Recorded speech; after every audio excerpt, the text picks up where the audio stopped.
حضرة النبي المصطفى رسول الله صلى الله عليه وسلم وعلى آله وصحبه وذريته وآل بيته الكرام خصوصا لحضرة الشيخ زين الدين بن علي المليباري البناني وسيد الشيخ نواف بن عمر الجاوي جميع مشايخنا وأستاذنا معلمين في الدين والأحياء والأيتام أن الله يعلي درجاتهم في الجنة ينفعنا بركاتهم وأسرارهم وأنوارهم وعلومهم ونفعاتهم في الدين والدنيا والآخرة وإلى حضرة النبي الفاتحة. أعوذ بالله من الشيطان الرجيم. بسم الله الرحمن الرحيم. الحمد لله رب العالمين الرحمن الرحيم مالك يوم الدين. إياك نعبد وإياك نستعين اهدنا الصراط المستقيم صراط الذين أنعمت عليهم غير المغضوب عليهم ولا الضالين. رب اغفر لي ولوالدي آمين.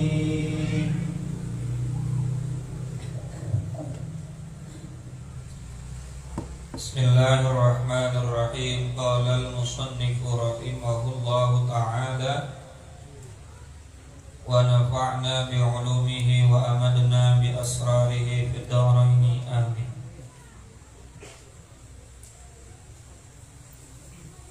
Sampai halaman berapa? 20. Wa yajibu 'alal muta'allim. Wa yajibu 'alal muta'allimi, dan wajib bagi orang yang sedang belajar menuntut ilmu.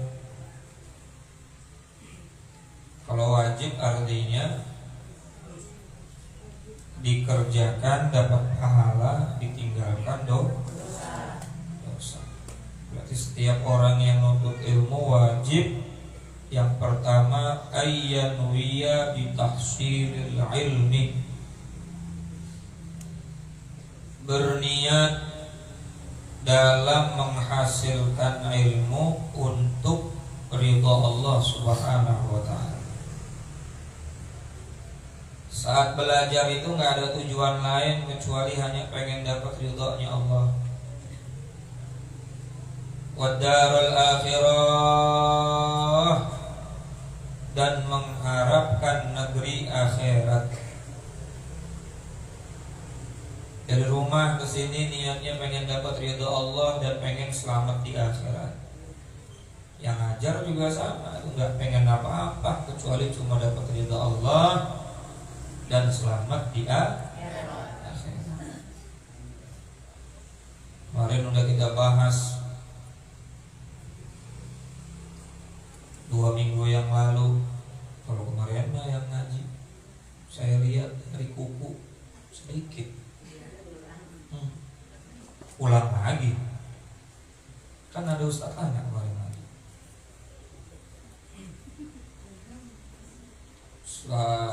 Sepanjang perjalanan Jember, Lumajang, Gresik, Malang itu hujan gak berhenti. Jarah hujan-hujanan, angin-anginan, masuk anginnya sampai sekarang belum tuntas.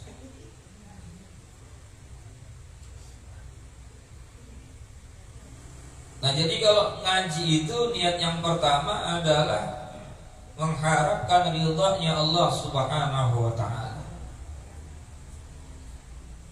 Wadarul akhirah, dan mengharapkan keselamatan negeri akhirat. Bukan pengen nyari ilmu tujuannya biar nanti saya kalau pintar jadi ustaz. Kalau bisa jadi ustaz nanti kayak Ustaz Hamid punya HRP. Itu niatnya udah salah. Mesantrenin anak juga sama, hati-hati niatnya. Jangan sampai mesantrenin anak lu biar pinter, biar jadi kiai. Kalau jadi kiai mah enak, lu diundang sono sini, amplopnya tebel-tebel. Itu udah salah dari awal, nggak bakalan dapat apa-apa tuh. Betul? Jadi niat ngaji yang pertama pengen dapat ridhonya Allah, biar Allah ridho. Sebab apa? Karena kalau kita ngaji, ibadah kita minimal sah. ngerti mana yang wajib, mana yang sunnah, mana yang batalin, mana yang ngebenerin, mana rukun, mana syarat, betul. Tahu mana batasan-batasan pada saat kita melaksanakan ibadah. Di luar ibadah pun kita tahu mana batasan-batasan kita yang boleh dan yang tidaknya. Perkara hati, perkara mulut, perkara mata, segala macam akhirnya bisa kita tanggulangin dengan ngaji. Akhirnya Allah ridho dengan kita. Itu niatnya. Allah, saya nggak tahu mana halal mana haram, saya mau ngaji biar kau ridho. Baru yang niatnya itu tuh pahalanya luar biasa. Jangan sampai nggak niat, sayang. Wa izalatil jahli an nafsihi. Kemudian orang yang ngaji niatnya ingin menghilangkan kebodohan dari dirinya sendiri. Wa ansairil juhali, juga nggak termasuk dari bagian orang-orang yang bodoh dalam urusan agama. Niat pengen pinter, niat pengen ngilangin kebodohan supaya Allah ridho. Bukan buat pinter-pinteran, pinter-pinterin orang. Bahkan nanti di dalam kitab Kifayatul Asqiya itu ada tuh, haram hukumnya nuntut ilmu ketika dia ingin menguasai satu ilmu dengan niat ingin mengalahkan orang berilmu lainnya. Aku mau ngaji mau pesantren kilat biar nanti di tempat saya itu jadi ustadz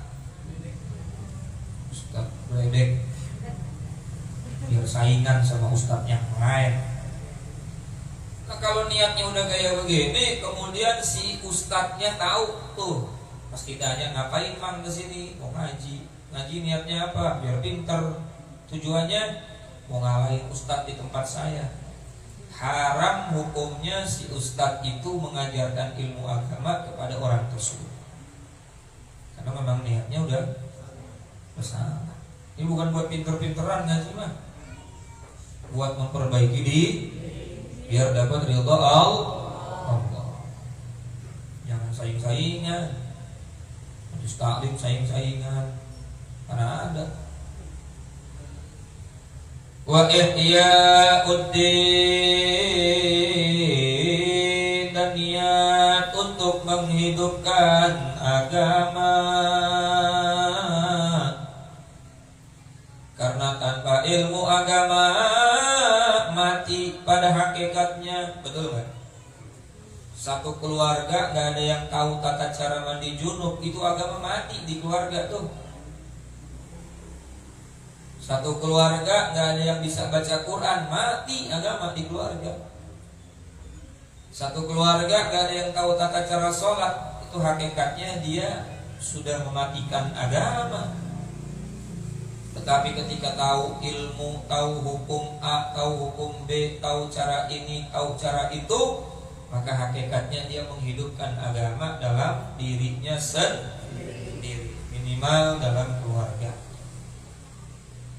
Tuh, jadi niat apa tadi yang ketiga? Yang keempat, menghidupkan agama.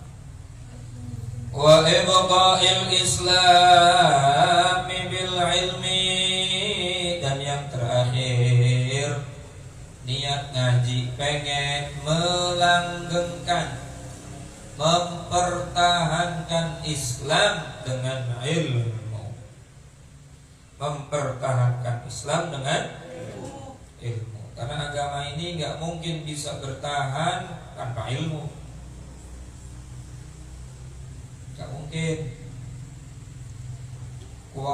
Kuantitas, jumlah harus diiringi dengan kualitas.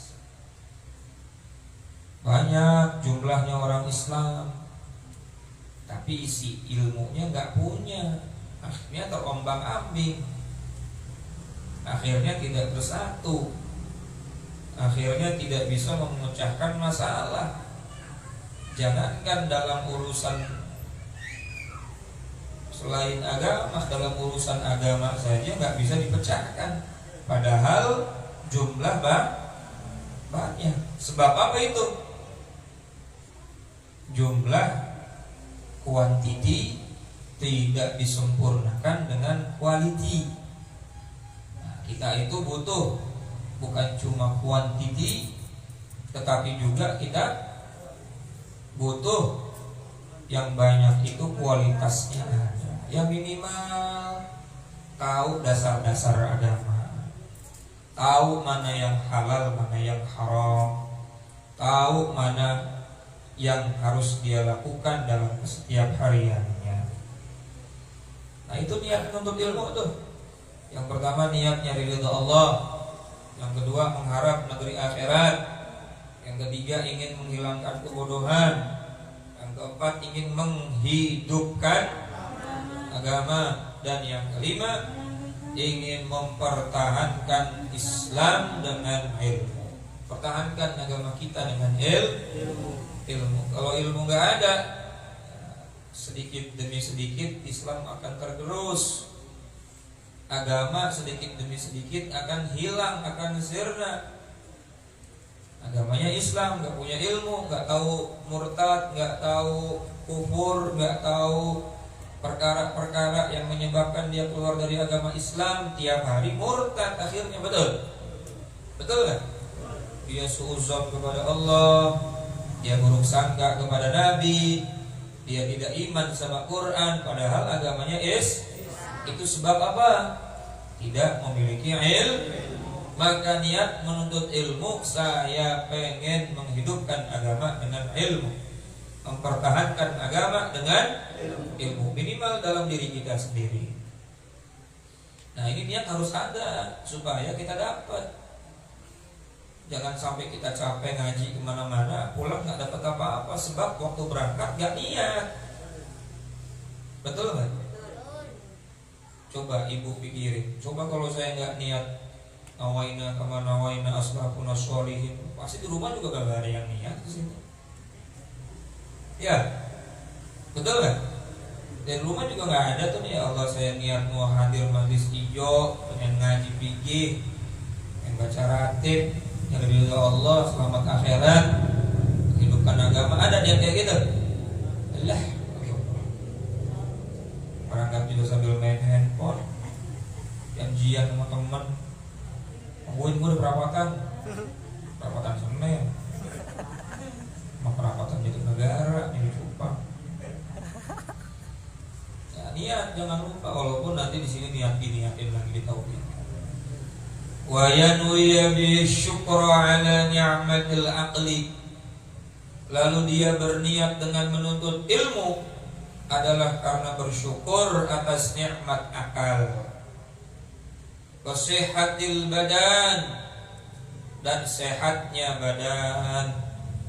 Ya Allah, saya dari pulang Jember kemarin, Jumat, Sabtu, Minggu sampai hari ini tuh ngajak kayak terus tiap hari.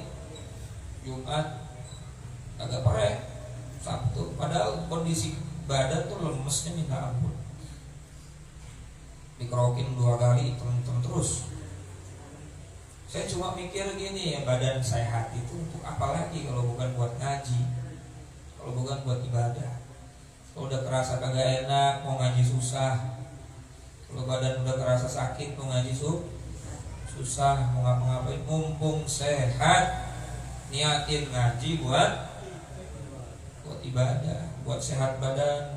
Ya Allah, sehat badan saya, alhamdulillah Engkau kasih sehat, maka saya akan peruntukkan kesehatan badan ini untuk ngaji, menuntut ilmu.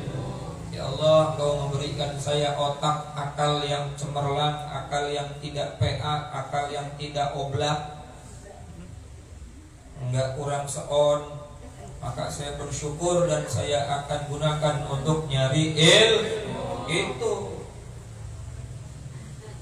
Wala yanwiya bi ikbalan nas. Nah tuh ada tuh. Dan dia tidak boleh mempunyai niat nuntut ilmu agar orang-orang tunduk kepadanya.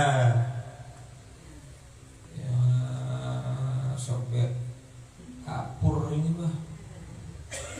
Niat ngaji biar orang pada tunduk.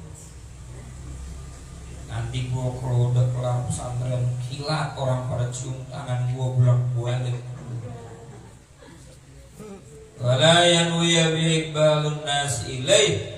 Haram hukumnya punya niat untuk supaya orang pada tunduk. Wastihlaba mata'id dunya, dan juga haram niat nuntut ilmu untuk mengumpulkan harta benda dunia.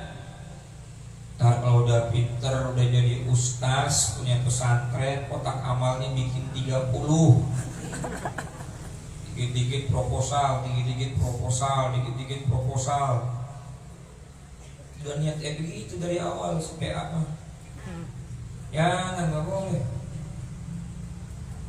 Jangan.